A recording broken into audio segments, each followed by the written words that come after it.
Pemirsa, Pusat Data Nasional sementara yang berada di Surabaya, Jawa Timur kena serangan siber Brainchipper ransomware. Hacker dari kelompok Lockbit 3.0 meminta tebusan $8 Amerika Serikat atau setara, maksud kami $8 juta Amerika Serikat atau setara 131 miliar rupiah. Rekan Belinda Firda akan mengajak warga Gresik, Jawa Timur menanggapi masalah tersebut sambil santap siang berbagai olahan bandeng khas Gresik. Berikut ini.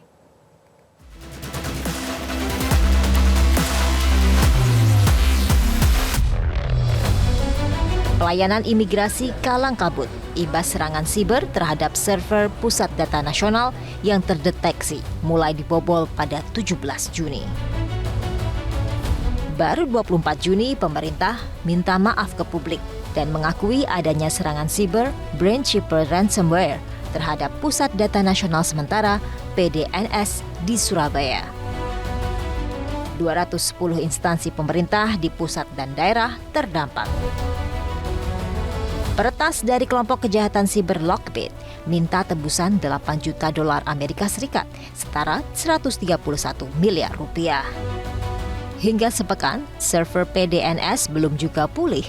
Menkominfo dan Badan Siber dan Sandi Negara diundang Komisi 1 DPR RI.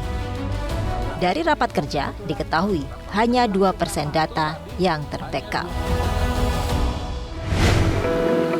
Pada 20 Juni 2024, Pusat Data Nasional yang dikelola oleh Kementerian Kominfo mengalami down. Hal ini berdampak pada berbagai sektor pelayanan publik, termasuk ada 210 data yang terkunci dan tidak dapat diakses. Bagaimana tanggapan masyarakat Jawa Timur terkait hal tersebut? Kita akan mendengarkan jawaban mereka bersama saya Belinda Firda di Santap Siang, sembari mencicipi makanan khas dari Kabupaten Gresik, Jawa Timur.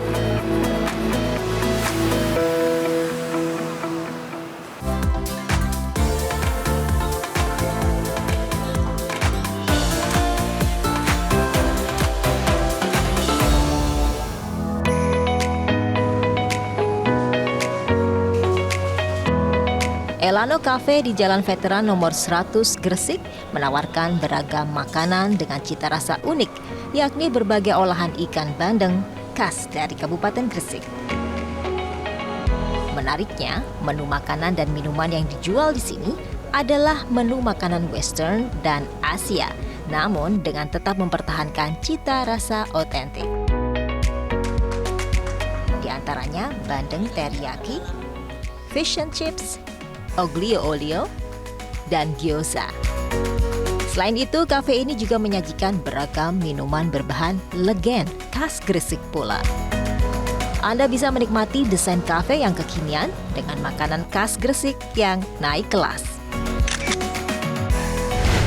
Pemirsa, kali ini saya sudah bersama dengan beberapa masyarakat Gresik yang kita kali ini spesial akan membahas terkait bagaimana tanggapan masyarakat sistem Pusat Data Nasional milik pemerintah ini down pada tanggal 20 Juni lalu. Kita coba tanya dulu, di sini ada Mas Fasih, ada Mas Didit, dan juga ada Mas Firman. Kita ke Mas Fasih dulu. Mas Fasih, gimana tanggapannya? Ya, kalau kelasnya klaster data nasional terus down sampai berhari-hari itu seharusnya sih masih harus banyak yang bisa dibenahi. Soalnya saya sendiri kalau sebagai masyarakat yang juga berkecimpung di dunia data itu ya, saya 1 hari aja udah turun itu sudah menjadi aib gitu. Kalau dari Mas Didit bagaimana? Baik, Mbak Belinda, saya selaku pelaku usaha dan warga di Gresik ini kemarin memang sempat tanggal 21 itu kan mengakses administrasi hukum umum punyanya Kemenkumham. Dan di situ ada sedikit kendala. Waktu ketika saya masuk akses itu servernya tidak bisa dibuka. Mungkin ini salah satu juga problem yang dari PDN yang dihacker oleh seseorang ini ya. Berarti Mas Didit sebagai masyarakat yang ikut terdampak bagaimana Betul. waktu itu dari Pusat Data Nasional sempat down ya. Kalau dari Mas Firman? Yang pasti dampaknya hari ini website dari pemerintah daerah, pemerintah Kabupaten Gresik tidak bisa diakses. Kemudian saya juga ini rencananya mau pergi ke Singapura, juga ngurus di imigrasi juga harus membutuhkan waktu yang lama. Jadi ini sangat terasa sekali, Mbak. Oke, Kalau dari Mas Fasih sendiri tadi menarik Mas Fasih karena menyebut bahwa biasanya berkecimpung dengan data. Menurut Mas Fasih, apakah pemerintah ini sudah transparan dalam menyampaikan masalah yang saat ini sedang dihadapi?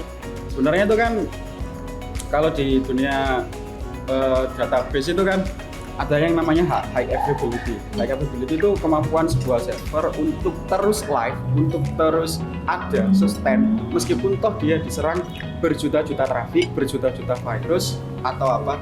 Ketika yang satu down, yang satu membackup. Banyak sudah disampaikan kan, seperti hal itu. Nah, cuma cara pemerintah aja yang tinggal mau gimana lagi pusat data nasional yang di Surabaya atau di Batam itu, yang mana yang jadi server utama, mana yang menjadi server backup, mana yang menjadi server redundancy.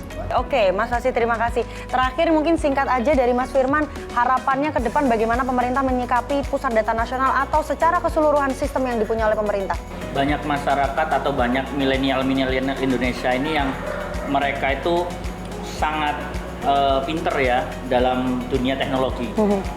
Diharapkan mereka yang sekarang sedang di-hire oleh luar negeri itu bisa dibawa pulang lagi, ditarik lagi, kemudian diminta untuk membangun sistem yang kuat agar Indonesia ini semakin diperhitungkan di mata dunia. Oke, terima kasih. Mas Didit, singkat. Harapan saya sih mungkin lebih proteksi yang lebih kuat lagi ya, karena ini merupakan suatu hal yang sangat penting. Kalau sampai terjadi lagi kan ya lucu juga, nantinya akan menyebabkan kegaduhan di masyarakat Indonesia. Mungkin Terima itu kasih saja. Mas Didit, Mas Fasih, Baik. Mas Firman, sudut pandangnya terkait bagaimana sistem data nasional ini ternyata sangat krusial, sehingga harapannya pemerintah bisa lebih kuat lagi mempertahankan sistem nasional karena ini berdampak pada pelayanan publik. Dari Gresik, Belinda Firda, Haris Ramadhani, Metro TV.